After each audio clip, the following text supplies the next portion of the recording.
देखिए दिसंबर 23 का जो रिजल्ट है पहले ही बताता हूँ वो ज़्यादा होगा, ऐसा मैं किस बेसिस पे कह रहा हूँ। तो पहले परसेंटेज देखिए प्रीवियस का, दिसंबर 23, दिसंबर 22, ये देखिए यहाँ पे कितना परसेंटेज था दिसंबर का, 29.5 यानी कि लगभग 30%। और वहीं अगर 23 का जो जून वाला अटेम्प्ट हुआ पिछली वाला, वो कितना था, वो 24.98 यानी कि 25। देख रहे हो 4 to 5% का डिफरेंस है ये अटेम्प्ट का। दो तीन अटेम्प्ट का मैं दिखाऊंगा, एक का नहीं। ठीक, दो तीन का 24.98 जून का इसी साल का, और पिछले साल का दिसंबर का कितना था 29.25। और देख लीजिए उससे पिछले साल जून 22 का कितना था 25%, जून की बात कर रहा हूँ।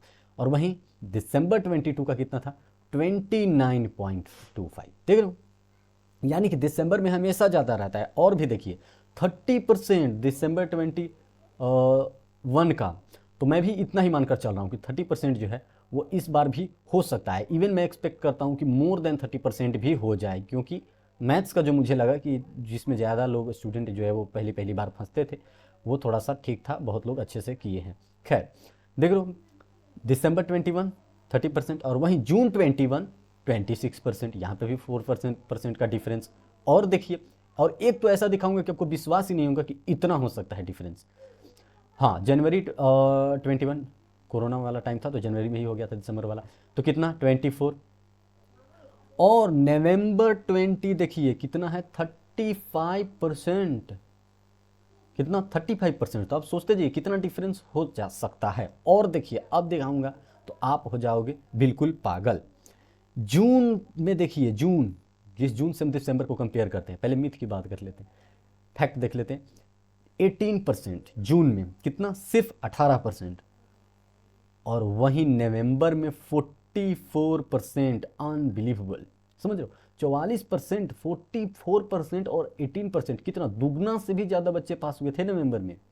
और दूसरी चीज़ ये जो कह रहे हैं कि हो सकता है कि इस बार ऐसे ही फेल करने के चक्कर में हो, नए कोर्स में लाने के लिए ज़्यादा को फेल करे, या ये हो सकता है कि ज़्यादा जो है वो ज़्यादा से ज़्यादा फेल करे और कम लोग पास हो सके, या ज़्यादा भी पास कर दूं कि ताकि सारे नए कोर्स में इंटर में, ऐसा कुछ नहीं है।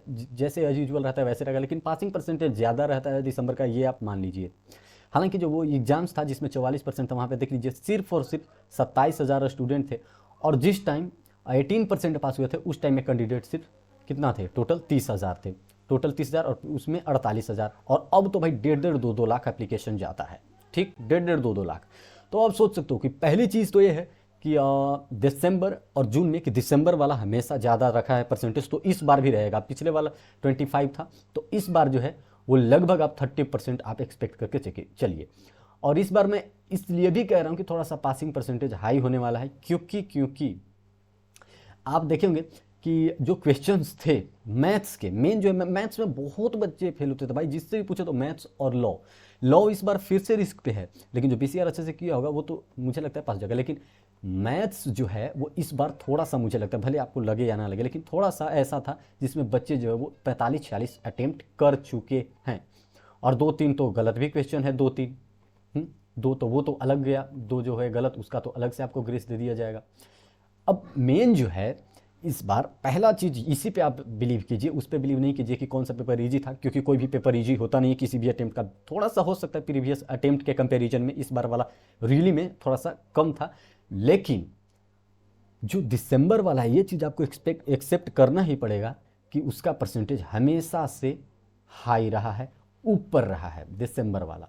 ठीक, दिसंबर वाला ऊपर रहा है, जून वाला नीचे रहा है। और ये मैं पूरा डेटा आपको दिखा दिया, और ये भी बता दिया कि क्वेश्चन जो होता है वो जून वाला थोड़ा सा टफ होता है, और मे भी जो टफ होता है उस कारण से बारीकी से चेक किया जा रहा होगा और आपके मार्क्स कट जाते होंगे। और दिसंबर वाले थोड़े से स्ट्रेट फॉरवर्ड क्वेश्चन होते हैं, तो इसमें क्या है, चेक करने वाला थोड़ा सा स्लोली भी चेक करता है और आपको मार्क्स ज़्यादा मिल जाते हैं। तो ठीक है, इतना एक्सपेक्ट मैं कर सकता हूँ, इतना गारंटी ले सकता हूँ मैं कि जैसे ही इसका जो ट्रेडिशन है एशिया का वो यही है कि जून से ज़्यादा दिसंबर में पास होते आए हैं, तो इस बार भी पास होंगे। और लगभग 30% और मोर इवन मैं एक्सपेक्ट करता हूँ। Thank you.